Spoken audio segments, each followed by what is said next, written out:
안녕하십니까. 미국 주식시장을 신속하고 빠르게 전달해드리는 미주알의 어스틴입니다.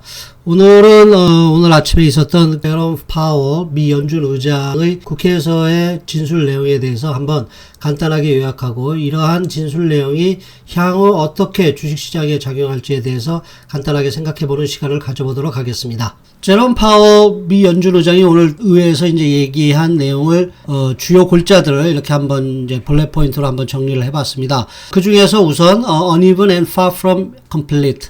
미국 경기는 지금까지 불균형적으로 발전해왔고 아직까지 그 완성체는 이루지 못했다, 이렇게 표현을 했습니다. 특히 unemployment rate이 매우 높다라고 이제 얘기하면서 미 연준의 금융정책은 인플레이션 조정보다는 unemployment에 초점을 맞춰져 있고, 완전 실업 상태인 4% 수준까지 떨어지기 이전까지는 최저금리 수준을 지속적으로 유지할 것을 암시했습니다. 원하지 않는 인플레이션을 다룰 수 있는 어떤 정책들이 있다라고 이제 얘기를 했고요. 이러한 인플레이션에 대한 우려감은 올해라기보다는 이제 내년쯤에 이제 나타날 것으로 보여서 올해 연말까지는 최저금리 정책을 지속적으로 유지할 건데요.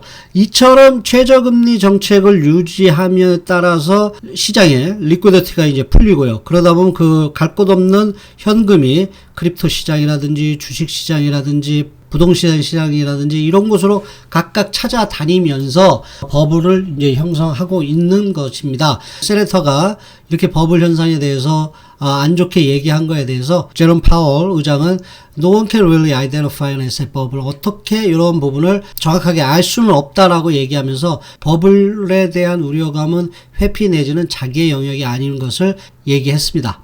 그 페더럴 리저브는 당분간 더 low interest rate를 유지할 것이고, 이러한 것은 비록 지금 시장이 포트폴리오 리밸런싱이라든지 그로스 레이트에 대한 어떤 회의감 등등으로 인해서 큰 폭의 조정을 보이고 있지만은 연준 의장의 이러한 강력한 통화금융 정책과 앨런 재무장관의 그 재정 확대 정책 등으로 인해서 미국 경제는 반드시 회복될 것이고, 그에 따른 또 새로운 형태의 버블이 형성될 수 있습니다. 다시 얘기해서 그 일렉트릭 비이클 시장도 다시 한번 버블 국면으로 진입할 수도 있고요. 아니면은 크립토가 됐든지 하우징이 됐든지, 또 아니면 또 다른 우리가 지금까지 이제 경험하지 못했던 새로운 국면에서 버블이 형성될 건데요. 이는 리퀴디티가 과도하게 풀렸고, 이런 풀린 상황에서는 돈은 반드시 어느 한 곳에 이제 몰리기 마련인데요. 몰릴 그곳에 우리가 미리 선점해서 들어갈 수 있었으면 참으로 좋겠습니다. 결론적으로 말씀드리면은 지금 현재 모든 건 버블은 맞습니다. 지금 우리가 아직까지 헝그리한 상태고, 제롬 의장 좀만 더 하라고 하는 암시를 보여준 오늘의 그 국회 연설이 아니었냐, 이런 생각이 듭니다. 따라서 너무 지금 시장의 발라틸리티가 너무 높은 상태에서 너무 힘들어하지 마시고 좀만 기다려 본다면 시장이 어느 정도 다시 안정을 해서 일렉트릭 비이클이라든지 아니면 이제 테크주에 대한 반등도 기대할 수 있고요. 우리가 지금까지 무시해왔던 여행이라든지 소비재라든지 향락 산업에 대한 시장 반등도 기대해 볼 수 있을 것으로 보입니다.